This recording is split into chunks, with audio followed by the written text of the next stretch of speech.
probability by Ross. In this is the way you count. Combinatorial analysis is a mathematical theory of counting.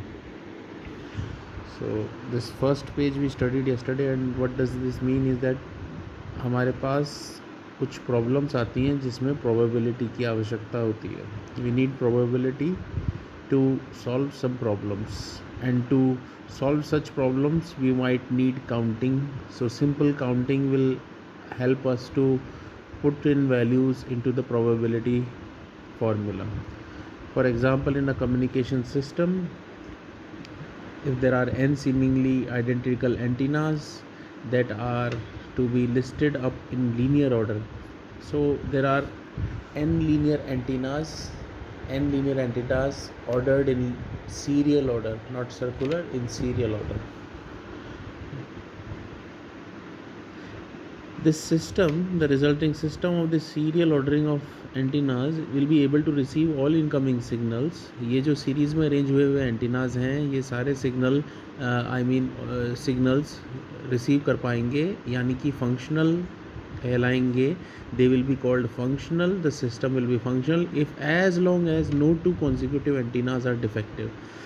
इसमें कोई भी दो पास के antennas defective नहीं होने चाहिए. फॉर एग्जांपल मैं 1 to 10 एंटीनाज लूँ, तो इसमें आजू बाजू वाले कोई से भी दो एंटीना, या तो पहले दो या दूसरा और तीसरा नंबर, यहाँ मैंने लिखा है पहले दो, या सेकंड और थर्ड नंबर, या थर्ड और फोर्थ नंबर, या फोर्थ और फिफ्थ नंबर, आजू बाजू वाले, तो ये इंसर्कल्ड है नेबर्स.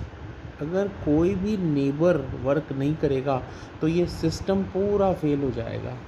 ये इन्होंने एक एग्ज़ाम्पल दिया है कि इट टर्न्स आउट कि इस लीनियर ऑर्डरिंग ऑफ एंटीना के सिस्टम में हम लोग अगर कोई भी टू कॉन्सिक्यूटिव एंटीनाज अगर डिफेक्टिव हैं तो ये फंक्शनल नहीं होगा. और ये फंक्शनल होगा जब तक कोई भी दो कॉन्सिक्यूटिव एंटीनाज डिफेक्टिव नहीं है. यहाँ लिखा है ये जब तक फंक्शनल होगा, it will be functional as long as there are no two consecutive antennas that are defective.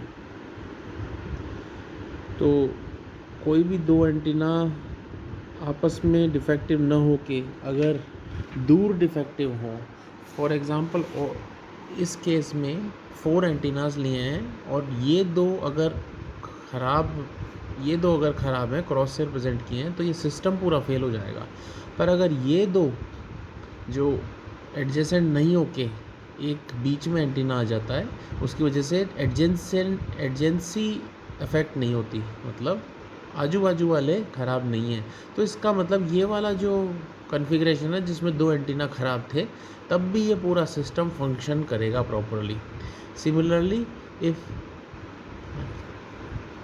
3 का केस लेते हैं, 3 का केस अगर लें तो it is not possible, it is never possible to have adjacency not being equal to 2. मतलब 3 जब भी करोगे आप, कहीं भी मार्क एक बीच में भी डाल दोगे तब भी 2 की एडजेंसी आएगी. तो this is a problem, this system will not function. So let us continue with the books. Explanation to the problem is such that there is a linear ordering of antennas, and it has to be functional with the requirement that no two consecutive antennas are defective. It turns out that m of the n antennas are defective. Now let us have a practical situation that we have found that some antennas which are labeled as m are defective out of the total n linear ordered antennas. Then what is the probability that the resulting system will be functional? Now they are asking what is the probability that the system will be functional.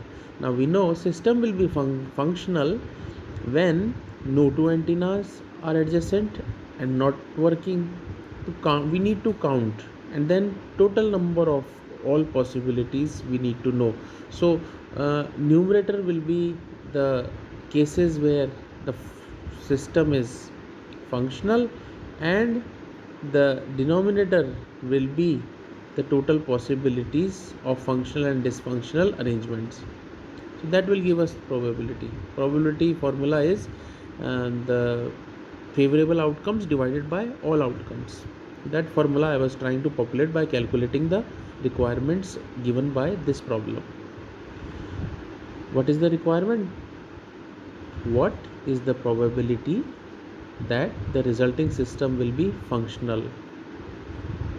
To have it functional, the favorable outcomes will be all cases in which no two adjacent are not working. So here 0 is represented as not working. So this case is functional, favorable, 1 favorable, 2 favorable, 3 favorable, unfavorable, unfavorable, unfavorable. So we have these 3, and we know already that m equal to 2. Here they, in the example, they have taken that 2 antennas can be not working at a time. So 2 antennas, all possible ways 2 antennas cannot be working are listed here, and total n antennas are 4 as visible.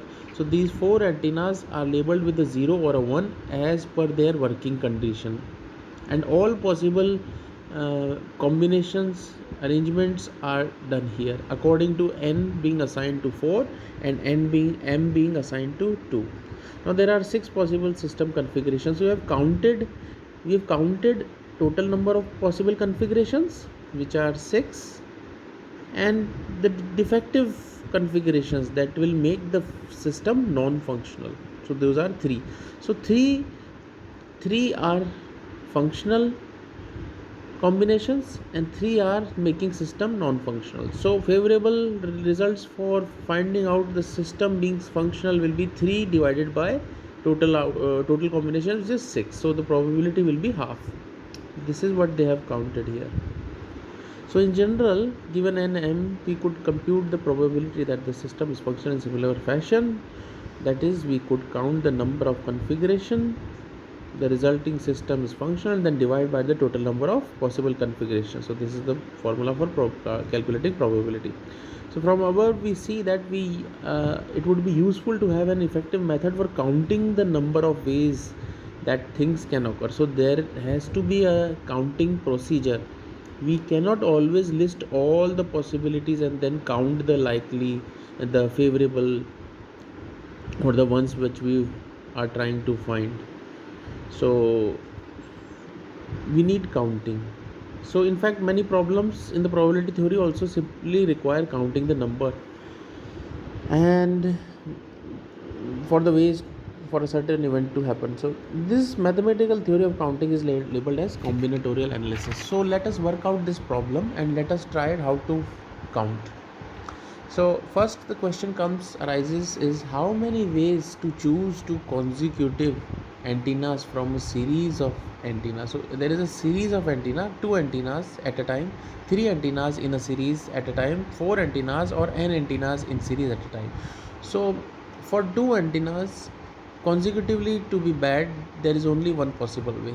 For 3 antennas, 2 antennas to be consecutively bad, 2 ways, because 1 or 2 or 3 consecutive antenna group can be non-functional, or 0 or cross can be applied onto it and one will be working at a time. So there are 2 ways this can happen. Again, functionality can be lost when 2 consecutive antennas amongst the 4 antennas cannot be working. So 1 and 2 together might not be working, or 2 or 3 might not be working, or 3 or 4 might not be working. There are 3 cases. So for 4 antennas there are 3 cases. To generalize this, we can say when there are 2 antennas there are 1, 3 antennas 2, 4 goes to 3. That means if there were n antennas, there are n minus 1 ways in which 2 consecutive antennas might not be working. So we have found a way to calculate this. So this is, I call this donkey's method. This is my labeling, because I am listing all the outcomes, then listing all the results, and then trying to find what a generalized formula can be written for this series. Another formula, this formula can be rewritten as n minus m minus 1. So if we plug in the numbers, n equal to, let us say, 4, m equal to 2, then 2 minus 1 is 1 and 4 minus 1 is 3. So there are 3 possible ways which we did in the book. So in 4, 2 antennas were wrong, 3 were found. So this formula also works, and this formula works also when we have understood that m equal to 2. Now that we know how to count the consecutive defective antennas, we can find the probability of system to become defective. Let us take an example of total 10 antennas and 3 antennas being defective. So in this case, again we do using the donkey's method. Let us counting for 3 consecutive antennas means all 3 have to be non-working, so that is only one way. Then these 3 consecutive might not be working, there are 2 ways. For 4 has 2. For 5 antennas in linear order, we have 1 2 3 or 2 3 4 or 3 4 5, 3 ways, 1 2 3 ways not working, and so on. So n antennas generalize to n minus 2, or again n minus m minus 1. So earlier the formula was for 2 antennas consecutively not working, n minus m minus 1, and here also it is n minus m minus 1. Let us check if that happens. So n, let us plug in n again as this one is updating, this formula is updating, but this formula is staying constant. Notice this. So this one is better than this one because formula is generalized and should hold same for all different cases. Let us put this to test. Now let us answer the problem. Functional or defective system, we have to find ways of defective being counted for case n equal to 10, m equal to 3. So this formula will give you 10 minus 2, which is 8 possibilities. So 8 possibilities divided by total possibilities will give you the probability of system being functional or not. And using this formula, we put in the values n equal to 10 minus 3 minus 1, because 3 defective gives you 2 and again gives you the same answer. So this is the generalized formula rather than this, because this is donkey's method, and donkey's method has to have workings done again and again, but this formula has generalized to this. So this donkey's method, let us now try to connect how donkey's method helps us to generalize to this. In this case, we note n minus 1. 1 is 2 minus 1 gives you 1, and in this case 2 is 3 minus 1. So again this formula, which is semi generalized into n minus 2 for 3 defective and n minus 1 for 1 defective case, for n minus 1 for 2 defective cases. So each time 2 defective reduces by 1 to give 1, and 3 consecutive defective minus 1 gives you a 2. So you are every time subtracting 1 from the number of defective cases. So n minus whole bracket m minus 1 is the generalized case, can be applied to this kind of problem. So I'll end first page of this book with my theory added to it, because counting this book will teach later, but we have already learned how to count in our own way. Thank you.